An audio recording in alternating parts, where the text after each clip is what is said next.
Today I want to discuss a topic: is Christianity full of pagan and idolatrous customs?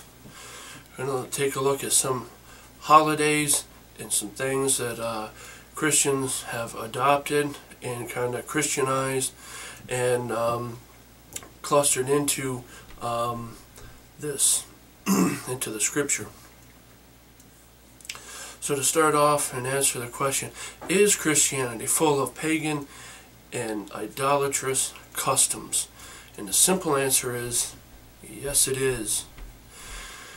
And if you don't think so, let's take a look at Christmas, Easter, sunrise service, and Halloween, just to name a few, and the main things. These things are a complete hoax. They have nothing to do with the Scripture whatsoever. Christmas comes from Babylon. It's Babylonian worship. That's its origin. And let's see what the Word of Yahweh says about it. Jeremiah chapter 10, verses 2 through 6. Reading this from the Scriptures version. Thus said Yahweh, do not learn the ways of the Gentiles, and do not be awed by the signs of the heavens, for the Gentiles are awed by them. For the prescribed customs of the peoples are worthless. For one cuts a tree out of the forest, work for the hands of the craftsman with a cutting tool. They adorn it with silver and gold, they fasten it with nails and hammer, so that it will not topple. They are like a rounded post, and they do not speak. They have to be carried, because they do not walk. Do not be afraid of them, for they do no evil, nor is it in them to do any good. There is none like you, O Yahweh. You are great, and great is your name in might. Some things we want to look at here. Doesn't it sound like they're describing a Christmas tree? Adorn it with silver and gold. Of course.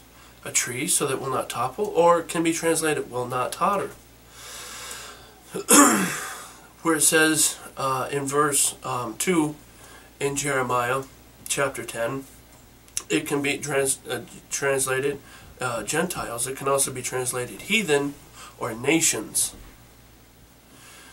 In verse 3 says the prescribed customs of the peoples are worthless. It can also be translated in vain. Yeshua talked about that, and in vain they worship me, teaching the commandments and doctrines of men. Easter comes from the pagan god of fertility, Esther.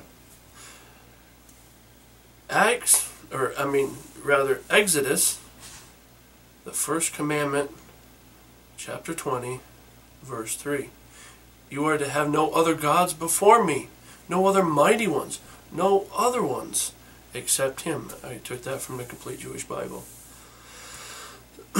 So we're to put nobody, nothing. We're not to be chasing around little bunny rabbits and Easter eggs and Easter hunts and all that. That has nothing to do with Yeshua rising from the grave. Nothing whatsoever. Now the sunrise service comes from the Egyptian sun worshipper Amun-Ra. But they'll tell you it's to do with Easter.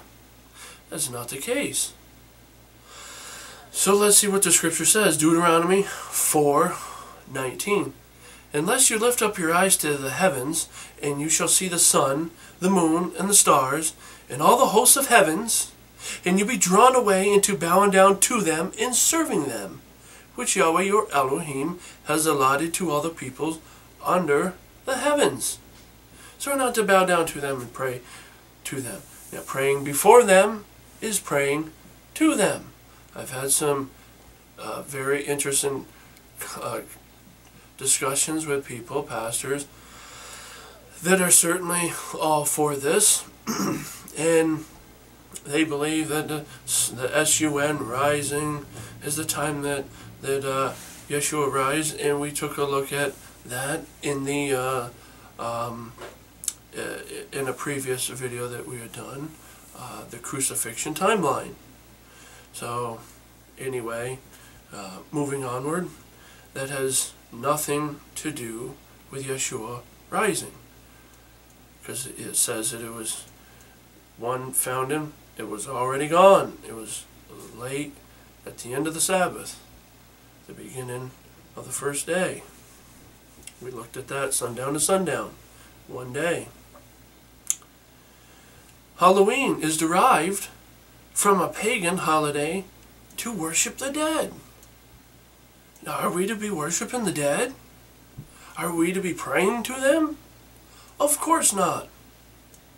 Deuteronomy 18:10 is clear about this. Let no one be found among you who makes his son or daughter pass through fire, or one who practices divination, a sorcerer, magician, or uses of magic, or one who interprets omens, or a sorcerer, or one who conjures spells, or mediums, or spiritualists, or one who calls up the dead. There it is. You don't call up the dead. You don't pray to them. You don't communicate with them. For whoever does, these are an abomination to Yahweh. And because of these abominations, Yahweh your Elohim drives them out from before you. Be perfect before Yahweh your Elohim. It says, be perfect before Yahweh your Elohim.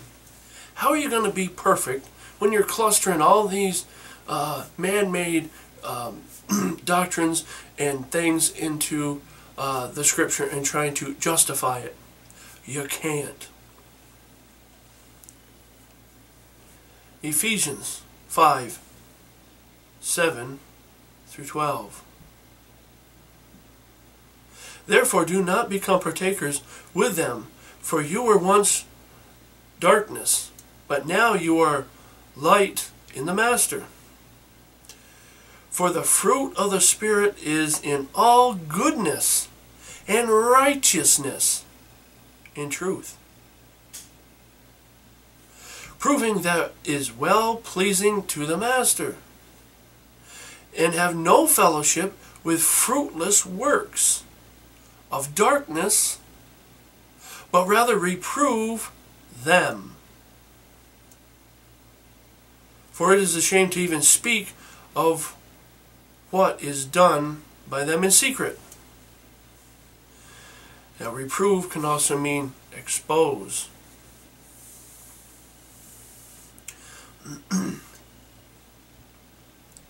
So we're not to be partakers. We're not to join ourselves with them, with darkness. Even the word amen has been altered. A-M-E-N. Everybody says it after prayer. Even that has been altered to the form of Amen-Ra, the Sun, S-U-N, worshipper. Now, how does this stuff happen? It should be Amen, Amen, A-M-E-I-N, which gives a different variation than Amen-Ra, the sun worshipper from Egypt. Exodus 23:13. And in all that I have said to you, take heed, and no mention of the name of other mighty ones, let it not be heard from your mouth. So it is very clear. We're not to say the names of other mighty ones or other gods out of our mouth. Do not even let them be heard out of your mouth. That's an important thing that we need to focus on and remember. Do not partake of these things. Do not follow them. And do not let these other deities be heard out of your mouth. It would be much easier to accept the facts and move on, as our very own salvation could very well rest upon it. And you might say, well, why? How's that? The reason is, when we walk contrary to Yahweh, we are walking in our own way. And our own ways are not His ways. Isaiah 55 verse 8 says, "For my thoughts are not your thoughts, neither are your ways my ways, declares Yahweh." His thoughts are not our thoughts, and vice versa. So do you think following the ways that we want and trying to justify it and cluster it in and trying to find some bit of scripture to hang these pagan holidays on, do you think He appreciates that when it says we're not to be adding to His word? Following the world makes us enemies with Yahweh. James 4:4 confirms this. "Adulterers and adulteresses, do you not know that friendship with the world is enmity with Elohim? Whoever therefore intends to be a friend of the world makes himself an enemy of Elohim." Very clear that we become at odds and enemies when we walk contrary to Yahweh. When we live with the world and as of the world and we conform to it, we become enemies of Yahweh. It is always much easier to follow the crowd, to follow the majority, rather than follow the few. However, this comes with grave consequences. Take a look at Matthew chapter 7, verses 13 and 14. "Enter through the narrow gate, because the gate is wide, and the way is broad that leads to destruction, and there are many who enter in through it." Because the gate is narrow, and the way is hard pressed, which leads to life, and there are few who find it. The gate, or the way to destruction, is broad. There are many that are on the broad path of destruction. There are few that take the narrow gate, the narrow way, that is hard pressed, or can be translated afflicted, which leads to life. The scripture isn't about a feel good, it's all going to be good to go, easy to know, gospel. On the contrary, it's going to be hard pressed. You're going to be enemies of the world. You're going to have a dividing line in families and friends and throughout your community if you truly seek and follow after Yahweh. This parable means few will enter the kingdom of heaven. Why? It's because many Christians are misled and misguided. They get complacent and don't even bother to keep trying to grow. They should be walking just as Yeshua walked. Now ask yourself, if we're to walk as Yeshua walked, just what it says in 1 John chapter 2 verse 6, the one who says he stays in him ought himself to also walk even as he walked. So we're to walk just as Yeshua walked. Now I'd leave you with this question to ponder. Would Yeshua follow these pagan and idolatrous customs?